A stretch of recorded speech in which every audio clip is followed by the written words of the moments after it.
পাহাড়ের মানুষ হয়ে অনেকদিন ধরে পাহাড়ে আসা হয় না, আজকে চলে আসলাম অনেকদিন পর পাহাড়ে। তো অনেকদিন পর আসছে যেহেতু পাহাড়ের ভিউগুলো অনেক সুন্দর লাগতেছিল।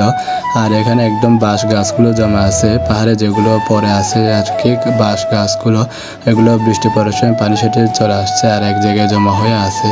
আর এসে যে অবস্থায় পানি খিদে লাগতেছিল, একটা কলা পাতা নিয়ে নিছি পানি খাওয়ার জন্য। একদম ফ্রেশ পানি আর কি, পানিটা খেয়ে নিলাম। খুব ঠান্ডা, পানি খাইতে অনেক ভালো লাগছে। আর বাড়িতে আমরা যে পানিগুলো খাই অনেক সময় ওই পানিগুলোতে আয়রন থাকে, কিন্তু জিরির পানিগুলোতে আয়রন থাকার এরকম কোনো সুযোগ নাই। আর এখানে রাস্তাগুলো ছিল অনেক ভয়ঙ্কর, এখানে যদি একবার পরে যায় তাহলে মাথা ফেটে গেলে হাসপাতালে নিয়ে যাওয়ার জন্য অনেক দূরে হাসপাতাল, একদম বাঁশ গাছ, রাস্তার অবস্থা একদম খারাপ।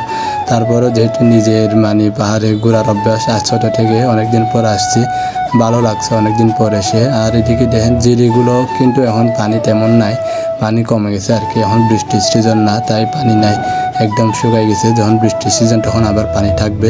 তো যারা আমার ভিডিও দেখেন, পছন্দ করেন, অবশ্যই লাইক কমেন্ট করবেন, শেয়ার করবেন, সাপোর্ট করবেন। ধন্যবাদ সবাইকে।